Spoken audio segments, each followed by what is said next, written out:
শহরের ব্যস্ততা, কাজের চাপ আর প্রতিদিনের একঘেয়েমি জীবন থেকে একটু মুক্তি পেতে আমরা পরিবারসহ সিদ্ধান্ত নিলাম এইবার গন্তব্য সাজেক ভ্যালি। প্রকৃতির কাছে নিজেকে একটু সঁপে দেওয়ার আর পরিবারের সঙ্গে কিছু নিখাত সময় কাটানোর ইচ্ছাই ছিল এই যাত্রার মূল উদ্দেশ্য। এই আনন্দ আর উত্তেজনা বুকে নিয়ে আমরা এখন সবাই বাসা থেকে বের হয়ে পড়েছি সাজেকের উদ্দেশ্যে। প্রয়োজনীয় জিনিসপত্র গোছানো, সবার মুখে হাসি আর চোখে স্বপ্ন, সব মিলিয়ে মনে হচ্ছিল এই পথ চলা শুধু ভ্রমণের শুরুই নয়, বরং নতুন কিছু সুন্দর স্মৃতি তৈরির প্রথম ধাপ। ওঠার আগেই আমরা সবাই প্রস্তুত, প্রয়োজনীয় জিনিসপত্র গুছিয়ে মনের ভিতর অজানা এক আনন্দ আর উত্তেজনা নিয়ে আমরা ঘর থেকে বের হলাম সাজেক ভ্যালির উদ্দেশ্যে। মনে হচ্ছিল আজকের এই পথ চলাটা শুধু ভ্রমণ নয়, বরং পরিবারের সাথে নতুন স্মৃতি তৈরির শুরু। খাগড়াছড়ি যাওয়ার পথে রাতের বাসে আমরা সবাই সবার সাথে ধীরে ধীরে পরিচিত হয়ে উঠলাম।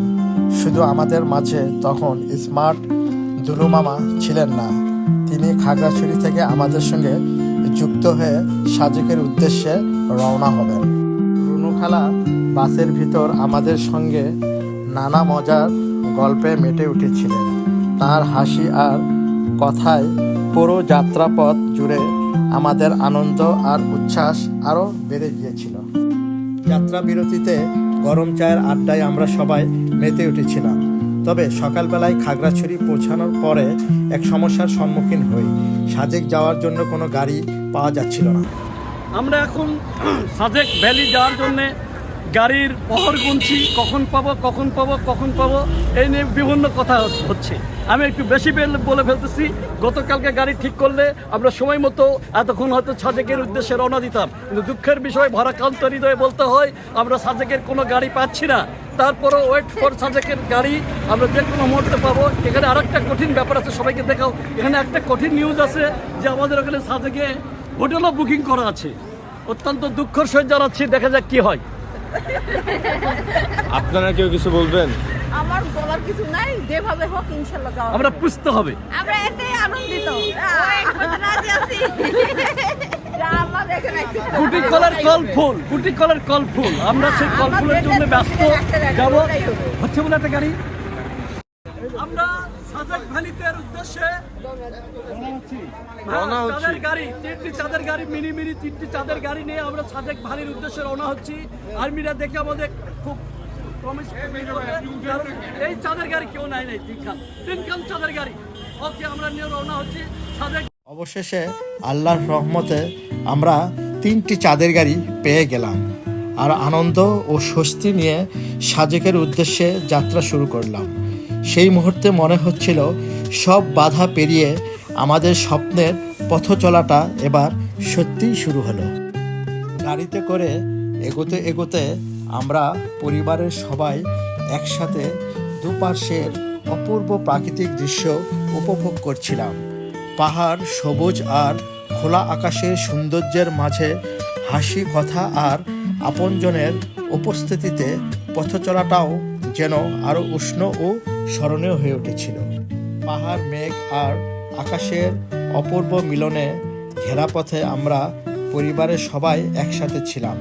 এই স্বপ্নীল প্রাকৃতিক দৃশ্যের মাঝে হাসি, গল্প আর আপনজনের সান্নিধ্য আমাদের সম্পর্ককে আরও ঘনিষ্ঠ এবং হৃদয় স্পর্শী করে তুলেছিল।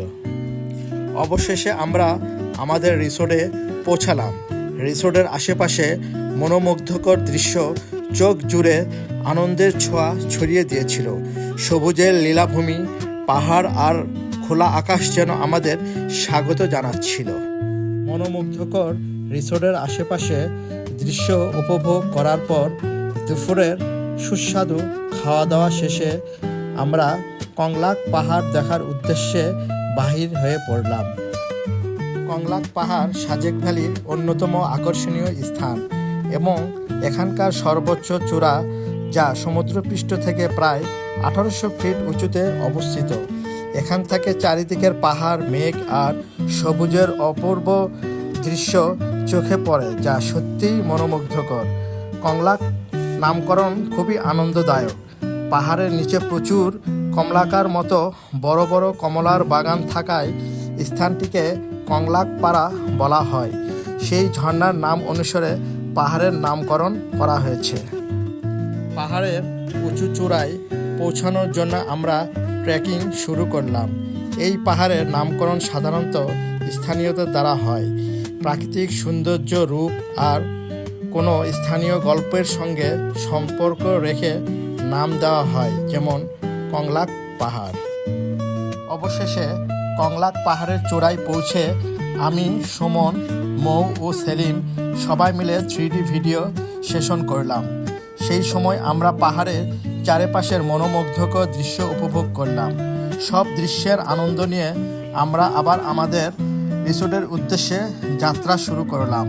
পাহাড় ছাড়ার মুহূর্তে মনে আনন্দ ও একটু উচ্ছ্বাসের মিশ্র অনুভূতি ছিল।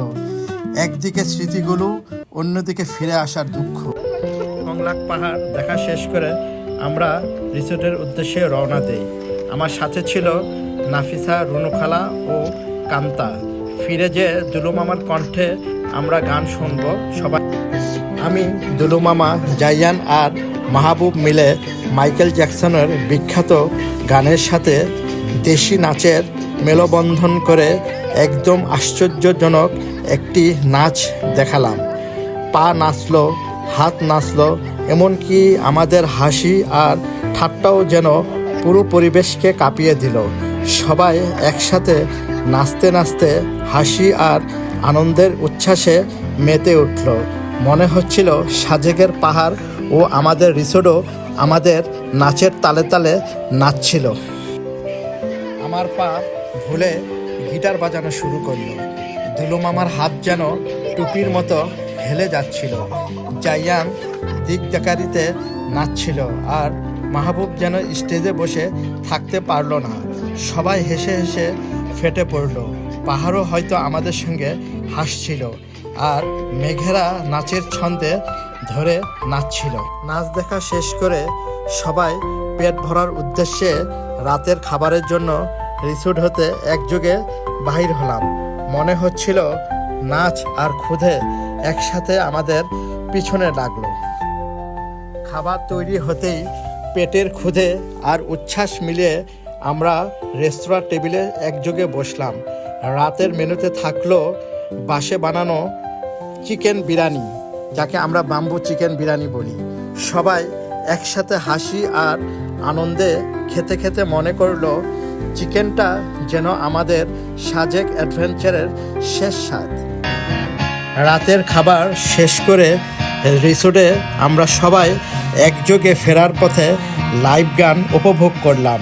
সেই মুহূর্তে সবাই আনন্দে ভেসে গেল। গানের তালের সাথে সাথে রুনুখালাও আবেগও যেন ঢেউয়ের মতো উঠল আর মুহূর্তটা হয়ে উঠল সম্পূর্ণ আনন্দময় ও স্মরণীয়। রুনুখালার আবেগঘন মুহূর্ত দেখে আমি কেন জানি ভিতরে ভিতরে খুব কষ্ট অনুভব করছিলাম। এই মুহূর্তে আমার মাকে খুব মনে পড়ল, কারণ তিনি দেশের বাইরে থাকেন। তার প্রতি মিসিং এই অনুভূতি মনটা পূর্ণ করে তুলল। মনে হচ্ছিল এই আনন্দের মাঝেও কিছুটা খানি জায়গা আমার ভিতরে রয়ে গেছে। এই গানটি আমরা সবাই মুগ্ধ হয়ে গান শোনার পরে শেষ করলাম, আর সেই সাথে আমরা সবাই রিসোর্টে ফেরার পথে রওনা হলাম। রাতে রিসোর্টে ফিরে আমরা রাতের আড্ডা উপভোগ করলাম।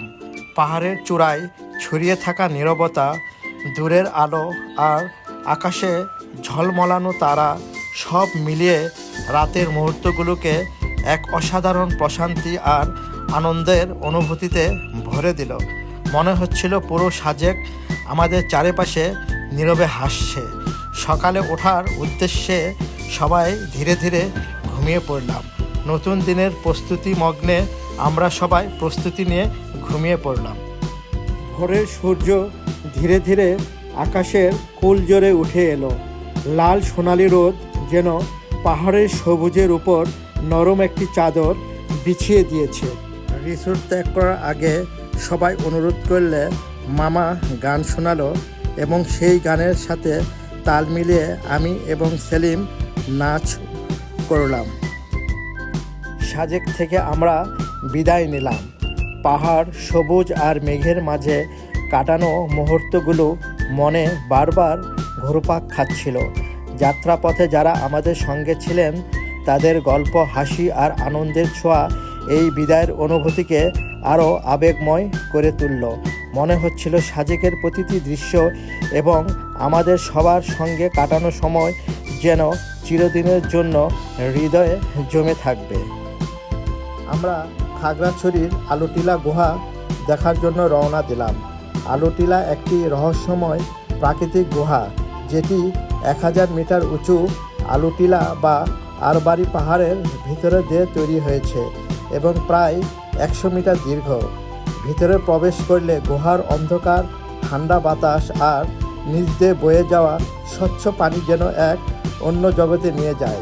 গুহার অন্ধকারে পাথরের পথ পাড়ি দিতে হলে মশাল বা টর্চ লাইট ব্যবহার করতে হয়, আর ধীরে ধীরে এগোতে সময় লাগে প্রায় 10 থেকে 15 মিনিট। এই অভিজ্ঞতা আমাদের সকলকে একসঙ্গে ভয়ের, উৎসাহের আর এক অদ্ভুত আনন্দের অনুভূতি দিল। গুহার বাইরে বের হয়ে চারপাশের সবুজ বন আর পাহাড়ের সৌন্দর্য আমাদের আবার প্রাণবন্ত করে তুলল। আমাদের পারিবারিক সাজেক ট্যুর 2025-এর গল্প শেষ হলো আলুটিলা গুহা দেখার মাধ্যমে। সাজেকের প্রতিটি মুহূর্তই ছিল বিশেষ। পাহাড়ের সবুজ, মেঘের ছোঁয়া, হেসে খেলে সময় কাটানো, ছোট ছোট কষ্ট ও চ্যালেঞ্জ এবং একে অপরের সঙ্গে ভাগ করা আনন্দ। এই ভ্রমণ আমাদের শুধু প্রকৃতির সৌন্দর্য দেখালো না, বরং পরিবারের বন্ধনকে আরও দৃঢ় করলো। আশা করি আগামী বছরে ইনশাআল্লাহ আমরা আবারও পরিবারের সবাইকে সঙ্গে নিয়ে আরও নতুন কোনো স্থানে ভ্রমণে যাব, নতুন স্মৃতি এবং আনন্দের মুহূর্ত সঞ্চয় করব। এই সাজেক ট্যুর আমাদের জীবনের স্মৃতির পাতায় চিরস্মরণীয় হয়ে থাকবে।